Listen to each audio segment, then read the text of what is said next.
ನಮಸ್ತೆ, ನಾನು ಪ್ರೇಮ. ಎಲ್ಲರೂ ಹೇಗಿದ್ದೀರಾ? ಚೆನ್ನಾಗಿದ್ದೀರಾ? ಎಲ್ಲರಿಗೂ ಶ್ರೀರಾಮನವಮಿ ಹಬ್ಬದ ಶುಭಾಶಯಗಳು. ನಮ್ಮ ಮನೆಯಲ್ಲಿ ಯಾವ ಥರ ಆಚರಣೆ ಮಾಡ್ತೀವಿ ಅಂತ ನಿಮಗೆ ಶೇರ್ ಮಾಡ್ತಾ ಇದ್ದೀನಿ. ಈ ವ್ಲಾಗ್ ಇಷ್ಟ ಆದರೆ ಪ್ಲೀಸ್ ಒಂದು ಲೈಕ್ ಮಾಡೋದನ್ನು ಮರಿಬೇಡಿ.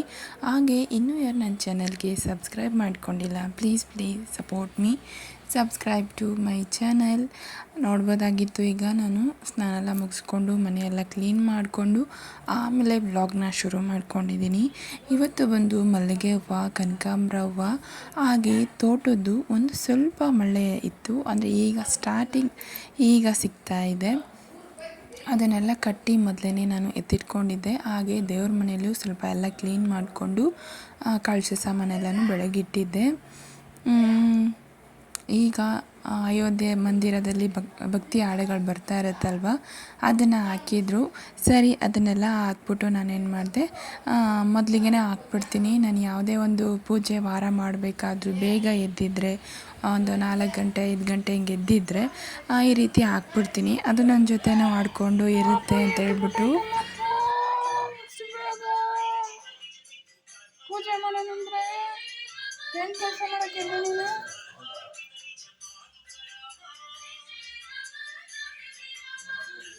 ಈಚೆ ನೀರು ಬಿಟ್ಟಿದ್ರು. ನಮ್ಮ ಕಡೆ ಎಲ್ಲನೂ ಒಂದು 4:15 ಗಂಟೆಗೆಲ್ಲ ನೀರು ಬಿಟ್ಬಿಡ್ತಾರೆ, ಬೋರ್ ನೀರು. ಅದನ್ನೆಲ್ಲ ಇಟ್ಕೊಂಡು ಮನೆಗೆ ಇಟ್ಕೊಂಡು ಹಾಗೆ ಕಳಶಕ್ಕೆ ಹೊಸ ನೀರನ್ನು ಇಟ್ಕೊಂಡು ಬಂದೆ. ನೋಡಿದ್ರೆ ನಾನು ಓನ್ ವಾಯ್ಸ್ ಹಾಕಿದ್ದೆ, ಹೇಗೆ ಅನ್ನಿಸ್ತು ಅಂತ ಹೇಳಿ. ಕೆಲವೊಬ್ಬರು ನಿಜವಾಗ್ಲೂ ಓನ್ ವಾಯ್ಸ್ ಹಾಕಿ ಅದು ಒಂಥರ ನ್ಯಾಚುರಲಾಗಿ ಚೆನ್ನಾಗಿರುತ್ತೆ ಮೇಡಮ್, ನಮ್ಗೆ ಇಷ್ಟ ಆಗುತ್ತೆ ಅಂತ ಕೇಳಿದ್ರಿ. ಅದಕ್ಕೆ ಒಂದು ಸ್ವಲ್ಪ ಕ್ಲಿಪ್ಪಿಂಗ್ಸನ್ನು ಆ್ಯಡ್ ಮಾಡ್ತೀನಿ. ಆನಂತರ ಈಗ ಹೂವೆಲ್ಲ ಹಾಕೋತಾ ಇದ್ದೀನಿ ಪೂಜೆಗೆ.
ಸೈಡ್ ಕಟ್ ಮಾಡಬೇಕು.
ಹಾಗೆ ಮೇಲೆ ಹೋಗಿದ್ದೆ, ಗಿಡದಲ್ಲಿ ರೋಸು ಮತ್ತು ದಾಸವಾಳ ಬಿಟ್ಟಿತ್ತು. ಸರಿ, ಹಬ್ಬಕ್ಕೆ ನನಗೆ ತುಂಬಾ ಖುಷಿ ಆಯಿತು, ಹಬ್ಬಕ್ಕೆ ಬಿಡ್ತಲ್ಲ ಅಂತ ಹೇಳ್ಬಿಟ್ಟು ಗಣಪತಿಗೆ ಮತ್ತು ರೋಸ್ನ ಕಳಶಕ್ಕೆ ಇಟ್ಟೆ. ಈ ರೀತಿ ಅಲಂಕಾರ ಮಾಡಿದ್ದೀನಿ. ಇನ್ನೇನಿದ್ರು ಪೂಜೆ ಮಾಡಬೇಕು. ಹಾಗೆ ಪಾನಕ, ನೀರು, ಮಜ್ಜಿಗೆ, ಹೆಸರುಬೇಳೆ ಅಕ್ಕ ಎಲ್ಲ ರೆಡಿ ಮಾಡಿಕೊಟ್ರು. ಪಾಪ ನಾನು ದೇವ್ರ ಮನೆ ಕೆಲಸ ನೋಡ್ತಾ ಇದ್ದೆ. ಅವರು ಅಡುಗೆ ಮನೆಯಲ್ಲಿ ಈ ರೀತಿ ಪ್ರಸಾದ, ಅವರು ಸ್ನಾನ ಮಾಡ್ಕೊಬಂದು ಪ್ರಸಾದ ಮಾಡಿಕೊಟ್ರು. ಜೊತೇಲಿ ಈ ಥರ ಇದ್ದರೆ ನಿಜವಾಗ್ಲೂ ತುಂಬ ಹೆಲ್ಪ್ ಆಗುತ್ತೆ. ಒಬ್ಬರ ಕೈಯಲ್ಲೇ ಮಾಡಬೇಕು ಅಂದರೆ ಆಗೋದಿಲ್ಲ. ನನಗೆ ಒಂದು ಅರ್ಧ ಮಾಡ್ತೀನಿ, ಮಾಡ್ತಾ ಮಾಡ್ತಾ ಒಬ್ಬೊಬ್ಬರೇ ಮಾಡಬೇಕು ಅಂದರೆ ನಿಜವಾಗ್ಲೂ ನನಗೆ ಆಗೋದಿಲ್ಲ. ಮೈಗೆಲ್ಲ ನೋವು ಬಂದುಬಿಡುತ್ತೆ. ಗೊತ್ತಿಲ್ಲ, ಟೈಮ್ಗೆ ಒಂದು ವೇಳೆ ನಾವು ನಮ್ಮದೇ ಆದಂಥ ಮನೆ ಸ್ವಂತ ಆಗಿರ್ಬೋದು, ನಮ್ಮ ಫ್ಯಾಮಿಲಿ, ನಮ್ಮ ಸಂಸಾರ ಅಂತ ಕಟ್ಕೊಂಡಾಗ ನಿಜವಾಗ್ಲೂ ನನಗೆ ಆವಾಗ ಅನಿಸುತ್ತೆ ನಾನೊಬ್ಬಳೇ ಹೇಗೆ ಮಾಡ್ಕೊಳ್ಳೋದು ಅಂತ. ಈಗ ಪೂಜೆಗೆಲ್ಲ ರೆಡಿ ಮಾಡಿಬಿಟ್ಟು ಸ್ವಲ್ಪ ಗ್ಲಾಸ್ಗಳಲ್ಲಿ, ಬೌಲಲ್ಲಿ ದೇವ್ರ ಮುಂದೆ ಇಟ್ಟು, ಹಾಗೆ ಅದಕ್ಕೆ ಅರಿಶಿನ ದಾರ ಮಾಡಿ ಕಟ್ಟಿ, ಈಗ ಅದಕ್ಕೂ ಅಷ್ಟೇ ತಪ್ಪಲೆ ಜೊತೆನೇ ಪೂಜೆ ಮಾಡ್ತೀವಿ. ಒಂದು 4 ಜನ ಇಲ್ಲ ಒಂದು 5 ಜನಕ್ಕೆ ಅರಿಶಿನ ಕುಂಕುಮ ಕೊಟ್ಟು ಪಾನಕ, ನೀರು, ಮಜ್ಜಿಗೆಯನ್ನು ಕೊಡ್ತಾಯಿದ್ವಿ. ಇದು ನಮ್ಮ ಅತ್ತೆ ಮಾಡಿರೋವಂಥ ವಾಡಿಕೆ. ಈಗ ದೀಪ ಹಚ್ಚಿ ಪೂಜೆ ಮಾಡ್ಕೋತಾ ಇದ್ದೀನಿ.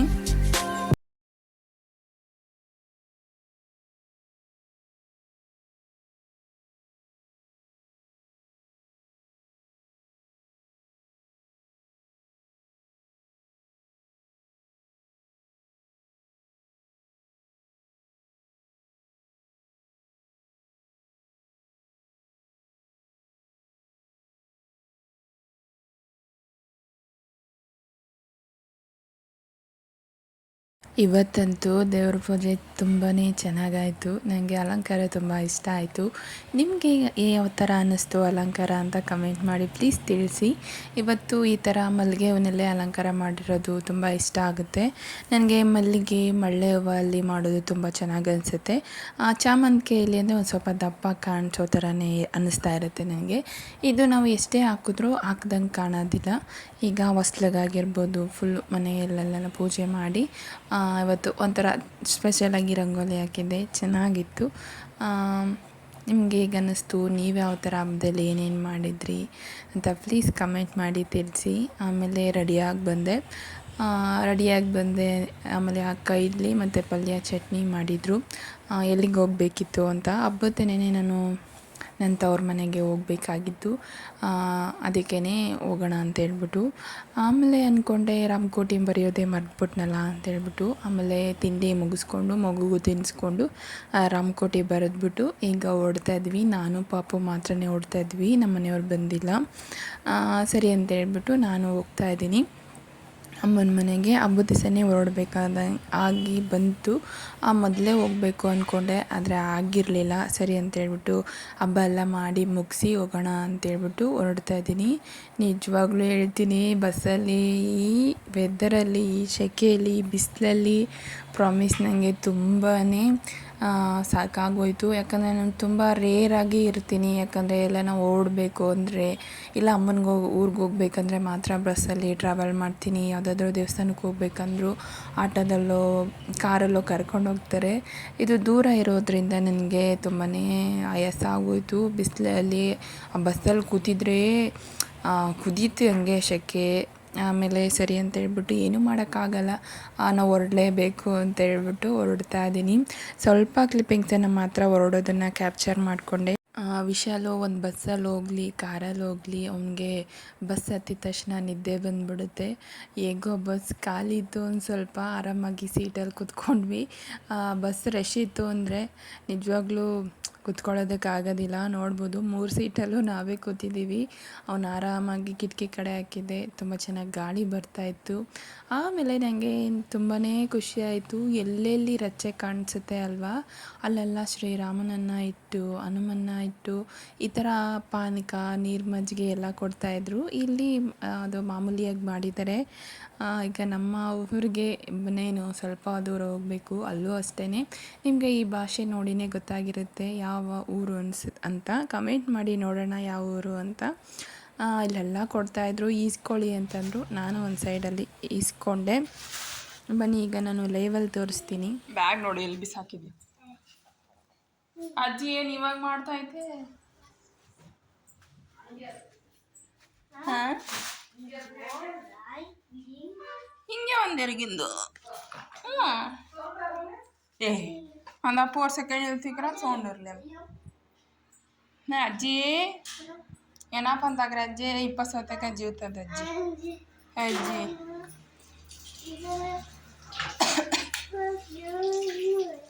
ಕರೆಕ್ಟಲ್ಲಮ್ಮ 26 ಪಿಶ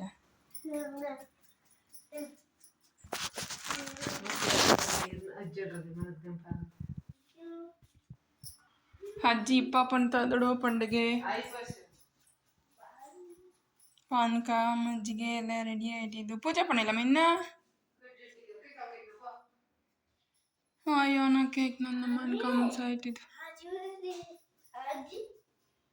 ಮಲ್ಪುವಾಗ ಮಗಮ್ಮ ಅಂತದ್ದು ನಮ್ಮ ಸೈಡ್ ಇದಲ್ಲ ದಪ್ಪ ದಪ್ಪ ಅದಲ್ಲ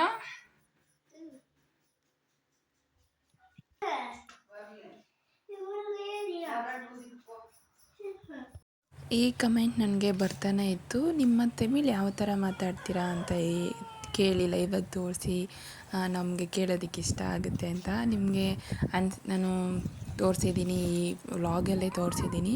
ಹೇಗೆ ಅನ್ನಿಸ್ತು, ನೀವು ಯಾವ ಥರ ತಮಿಳ್ ಮಾತಾಡ್ತೀರಾ ಅಂತ ನೀವು ಮರಿಬೇಡಿ, ಕಮೆಂಟ್ ಮಾಡಿ ತಿಳಿಸಿ. ಆಮೇಲೆ ಅಮ್ಮ ಬಾಳೆ ಎಲೆ ಕಟ್ ಮಾಡ್ಕೊಂಬ ಹೋಗು ಅಂತಂದರು. ಅದರಲ್ಲಿ ಎಲ್ಲ ಒಣಗೋಗ್ಬಿಟ್ಟಿದೆ ಬಿಸಿಲಿಲ್ಲದೆ. ನಾನು ಅದನ್ನೇ ಕಟ್ ಮಾಡಿಕೊಂಡೆ, ಅಂದರೆ ಪ್ರಸಾದ. ಅಮ್ಮ ಬಾಳೆಲೆಲ್ಲ ಇಡಬೇಕಮ್ಮ ಅಂತ ಹೇಳಿದ್ರು, ಸರಿ ಅಂತ ಹೋಗ್ಬಿಟ್ಟು ಕಟ್ ಮಾಡ್ಕೊಂಬಂದೆ. ನಾ ಹಸುಗೆ ನೋಡ್ಬೋದು ಹುಲ್ಲೆಲ್ಲನೂ ಹಾಕ್ಕೊಂಡಿದ್ದಾರೆ, ಇದನ್ನು ಫಾರಮ್ ಹುಲ್ಲು ಅಂತ ಕರೀತಾರೆ. ಈಗ ಅಮ್ಮ ಎಲ್ಲ ಪೂಜೆ ಮಾಡ್ತಿದ್ದಾರೆ, ನನ್ನ ಮಗ ನೋಡಿದ್ರೆ ಲಾಲಿಪಾಪ್ ತಿಂತಾ ಇದ್ದಾನೆ. ಪೂಜೆ ಎಲ್ಲ ಮುಗಿಸ್ಕೊಂಡು ಊಟ ಮಾಡ್ಕೊಂಡ್ವಿ. ಅಮ್ಮ ಪಾಪ ಲೇಟ್ ಆಗಿಬಿಟ್ಟಿತ್ತು, ಅವರು ಪಾಪ ಎಲ್ಲ ಒಬ್ಬರೇ ಮಾಡ್ಕೋಬೇಕು, ಮನೆಯಲ್ಲಿ ಆಗ್ಬೋದು ಅಡುಗೆ ಆಗ್ಬೋದು, ಅವರು ಮಾಡಿ ಎಲ್ಲ ಮಾಡೋಷ್ಟರಲ್ಲಿ ಇಷ್ಟೊತ್ತಾಯಿತು. ಸರಿ ಒಂಥರ ಅನ್ನಿಸ್ತು ನನಗೆ, ಕರೆಕ್ಟಾಗಿ ನಾನು ಪೂಜೆ ಟೈಮ್ ಬಂದಿದ್ದೀನಲ್ಲ ಅನ್ನಿಸ್ತು. ಏನಿಲ್ಲ ಅಂದರೂ ನನಗೆ ಒಂದು 3 ಅವರ್ ಆದರೂ ಜರ್ನಿ ಆಯಿತು. ಸರಿ ಅಂತೇಳ್ಬಿಟ್ಟು ಇಲ್ಲಿ ಬಂದು ಅಮ್ಮನ ನೋಡಿದ್ಮೇಲೆ ಎಲ್ಲ ಆಯಾಸನೂ ಹೊರಟೋಯ್ತು. ಅಮ್ಮ ಅನ್ನ ಬೇಳೆ ಸಾಂಬಾರು ಮಾಡಿದರು, ಅದ್ರ ಜೊತೆ ಹೆಸರುಬೇಳೆ ಪಾನಕ ನೀರು ಮಜ್ಜಿಗೆ ಎಲ್ಲ ಇತ್ತಲ್ಲ, ಅದೇ ಸಾಕು ಬಿಡಮ್ಮ ಅಂತೇಳ್ಬಿಟ್ಟು ಸುಮ್ಮನಾದ್ವಿ. ಊಟ ಎಲ್ಲ ಮುಗಿಸಿ ಈಗ ಆರಾಮಾಗಿ ಕೂತಿದ್ವಿ. ಅವಾಗಲೇ ಅವನ ಆಟ ಶುರು ಮಾಡ್ಕೊಂಬಿಟ್ಟಿದೆ.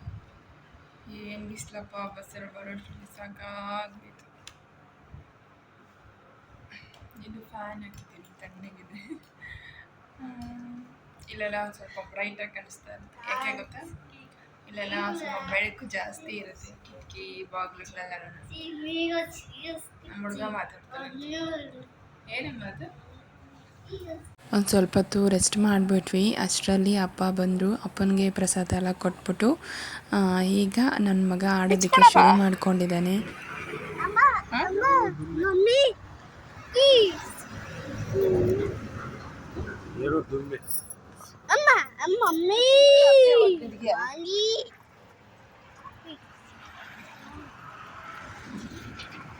ತಿಂದ್ರ ಕಣ್ಣಿಕ್ರೆ ಎಲ್ಲ ಪಿಚ್ಕೊಡ್ರು ಧೂಳು ಎಡಮ್ಮ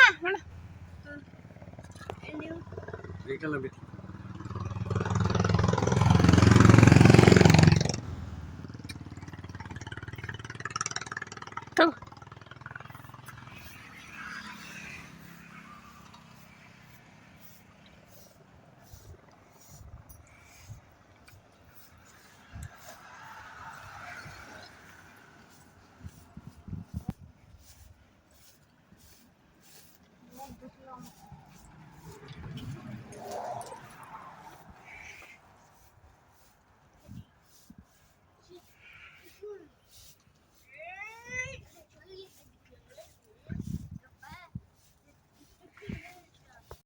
ಸೊ ಓಕೆ ಫ್ರೆಂಡ್ಸ್, ಈ ವ್ಲಾಗ್ನ ಇಲ್ಲಿಗೆ ಎಂಡ್ ಮಾಡ್ತಾ ಇದ್ದೀನಿ. ಎಲ್ಲರೂ ಶ್ರೀರಾಮನವಮಿ ಹಬ್ಬ ಆಚರಣೆ ಮಾಡಿದ್ದೀರಾ ಅಂದ್ಕೊಂಡಿದ್ದೀನಿ. ನಿಮ್ಮ ಮನೇಲಿ ಏನೇನೆಲ್ಲ ಸ್ಪೆಷಲ್ ಮಾಡಿದ್ರಿ ಅಂತ ನನಗೆ ಕಮೆಂಟ್ ಮಾಡಿ ತಿಳಿಸಿ. ಇನ್ನು ಮುಂದೆ ಅಮ್ಮನ ಮನೆಯಲ್ಲಿ ವ್ಲಾಗ್ ನಾನು ಎಷ್ಟು ದಿನ ಇರ್ತೀನೋ ಅಷ್ಟು ದಿನದ್ದು ವ್ಲಾಗ್ನ ಶೇರ್ ಮಾಡೋಣ ಅಂದ್ಕೊಂಡಿದ್ದೀನಿ. ಒಂಥರ ಹಳ್ಳಿ ಲೈಫ್ ಚೇಂಜ್ ಆಗಿರುತ್ತೆ ಅಂತ. ನೆಕ್ಸ್ಟ್ ಈಗ ಮನೆ ಬೇರೆ ಕ್ಲೀನ್ ಮಾಡಬೇಕು, ಅಮ್ಮನ ಮನೆ ಹಬ್ಬಕ್ಕೆ ಅಂತ ಬಂದಿರೋದಲ್ವ, ಕರಗ ಊರ ಹಬ್ಬಕ್ಕೆ ಅಂತ ಹೇಳ್ಬಿಟ್ಟು. ಸರಿ, ಈಗ ಅವರು ಅಮ್ಮನ ಮನೆಯೂ ಕ್ಲೀನ್ ಮಾಡಬೇಕು, ನೋಡೋಣ ಹೇಗಾಗುತ್ತೆ ಅಂತ. ಕಂಪ್ಲೀಟ್ ವ್ಲಾಗ್ನ ಶೇರ್ ಮಾಡ್ತೀನಿ. ವ್ಲಾಗ್ ಇಷ್ಟ ಆದರೆ ಪ್ಲೀಸ್ ಲೈಕ್ ಮಾಡಿ. ನಿಮ್ಮ ಸಪೋರ್ಟ್ ತುಂಬಾ ಮುಖ್ಯ.